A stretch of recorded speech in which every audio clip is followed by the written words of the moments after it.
What is it, my little songbird? You should be fast asleep by now. Dawn will not rise for several hours, and you need to recover your strength. You cannot sleep. Why not?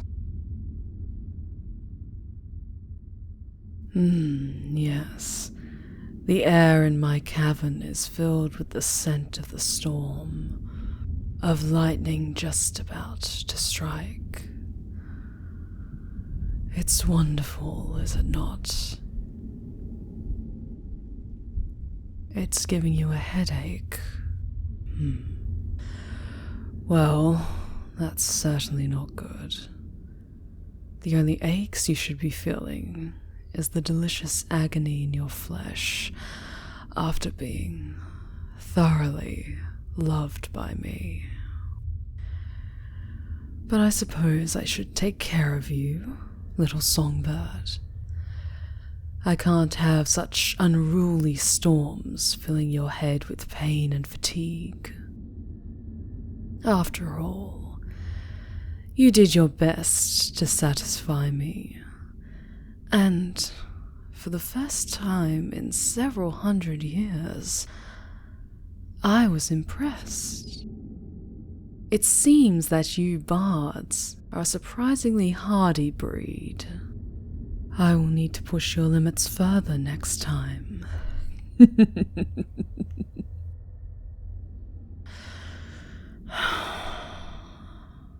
But come here. Let me cup your face in my hand. Your brow is furrowed, and your face is flushed. Are you really unable to rest, little songbird? Well, that simply won't do. I can't have you tossing and turning while you lay beside me. It disrupts my slumber, and we dragons relish in a good long nap. Get up, get dressed, and bring your musical instrument with you, so that you can serenade me during this respite. I could do with some fresh air as well, it seems. Where are we going? Well, after pleasing me with song and sensual embrace, and not shattering into an incoherent mess of splayed limbs and broken words, you deserve a reward. Hopefully you can still walk, albeit a little awkwardly. There are a great many steps to the top of this cavern, but luckily for you, there is a carved passage to make the walk easier on mortal feet. But if you falter, I suppose I can carry you. If you ask nicely, that is. Perhaps I'm simply in a good mood, but for a dragon, I'm getting to be dangerously generous. Now, come with me. I am going to show you one of the greatest sights in the land.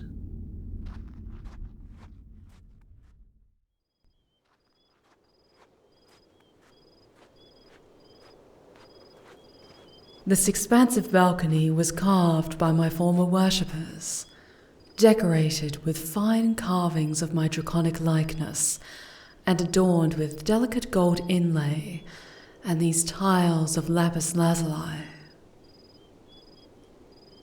Why is it so big? To accommodate my true, resplendent form, of course. On days when the sun is high in the sky, I soar over the desert sands like a magnificent storm, the thunderclap of my wings heralding my arrival. Treasures clutched in my claws to add to my hoard. And when the night falls, I return to this perch so that I may rest. Well then, get over here. Do not stand there so timidly, mortal. Rest your back to my chest. I want to wrap my arms around you. You are very warm, and I enjoy keeping you close while we are outside.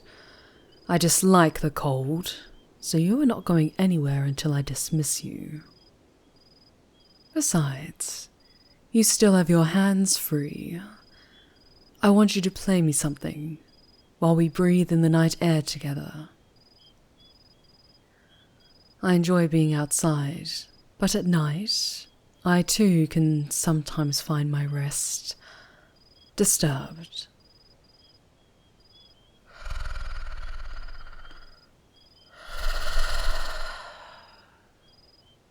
By what? A great many things, little songbird.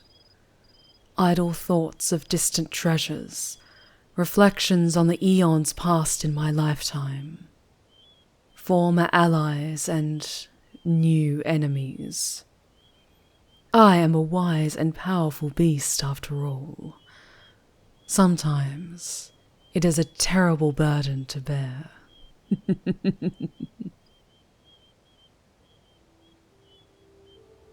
Good.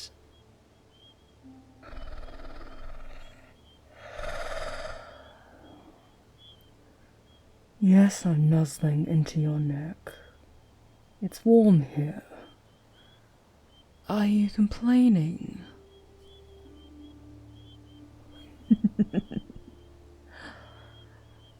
I thought not. In the distance, do you see that collection of lights? Yes, that is indeed the capital. The crown jewel of this great kingdom. It's rather pretty from this distance, don't you think? Full of glittering riches that call to beasts such as I, just as a harpy calls to their prey.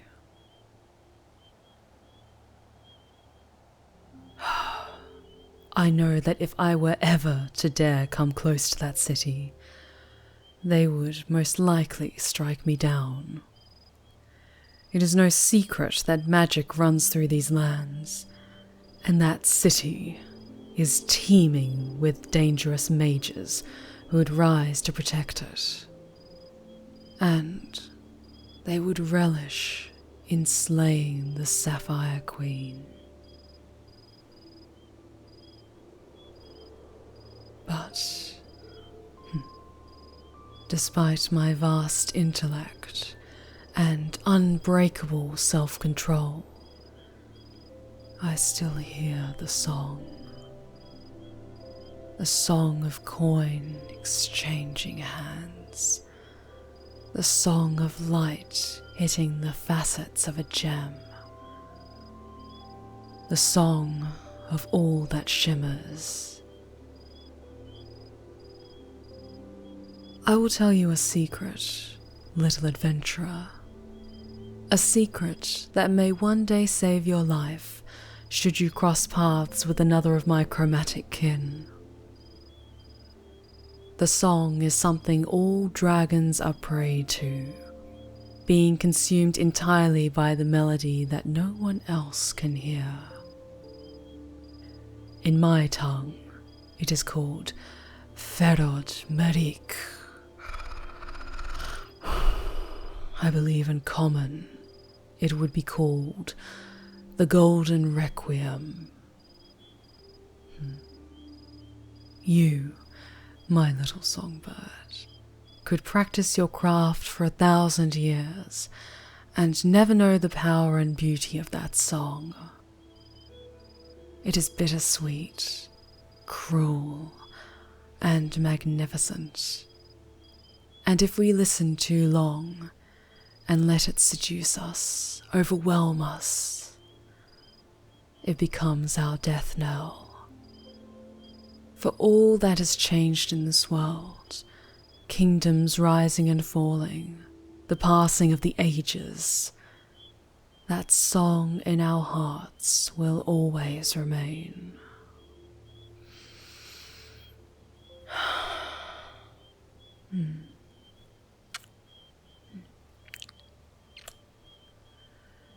But your music is a welcome distraction.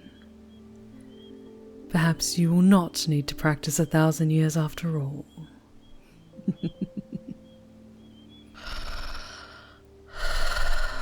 Tell me, who currently rules that glittering city?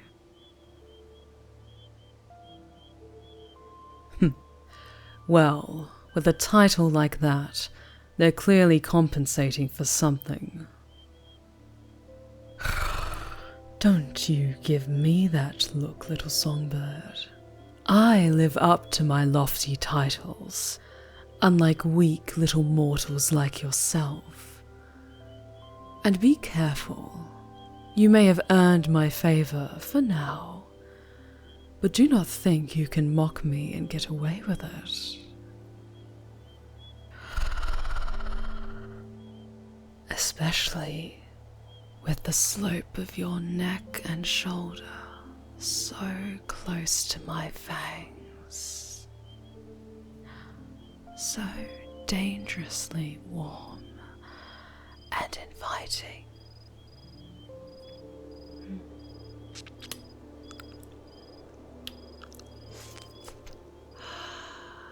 Oh, but look at all the marks I have already made on this soft, sweet flesh of yours.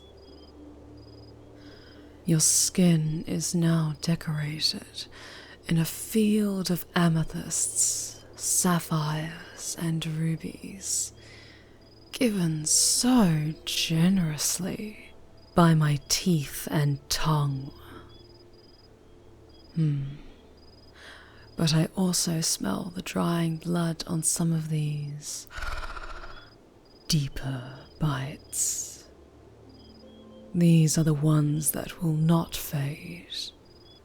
Like here, this bite above your collarbone.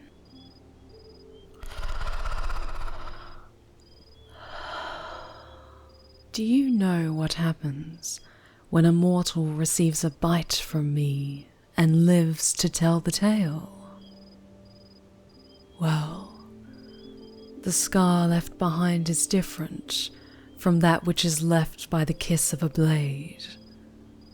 We dragons are magical creatures after all, and these marks serve to show who you belong to. This crescent wound will heal, but this dark blue bruising will not fade. And in time, even flecks of gold will be caught in your skin, like the blue and gold scales that adorn my magnificent form. You too will carry a small sliver of my beauty. There you go, Bard. There's some inspiring words for you. I look forward to hearing the song you compose about this encounter.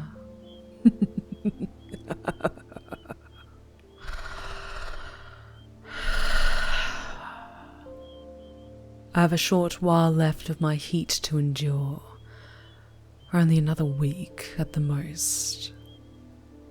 But once it is over, you may resume your adventure, provided that you have the stamina to survive the next few nights, of course. I want you to spread tales of my majesty and power across the land. Just let me rest my face here, in the curve of your neck, which feels warmer than it was a few minutes ago. I wonder why.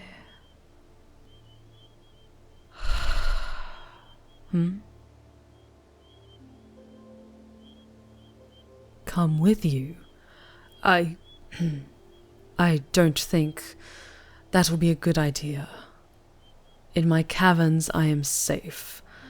If I move amongst you mortals, I know there will come a time when one reckless fool will try to draw blood from me.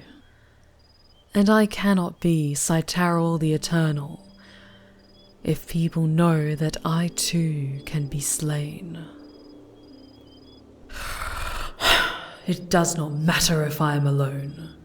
I have been alone for centuries, and will remain alone. You are just an enjoyable distraction from my lifetime of solitude. At least since my worshippers left me. Oh, I didn't mean to grip you so tightly. Don't think too much about it. In time you will leave, and I will remain with my horde, and the memories of your wonderful songs. Just stay this way with me for a little longer. Then we will return to my cavern to sleep. And thank you, my songbird. It has been a while since I have spoken freely with another, and it's been a pleasure to experience that silver tongue of yours. For now, just enjoy the sight of the infinite stars above us and the strength of my arms around you.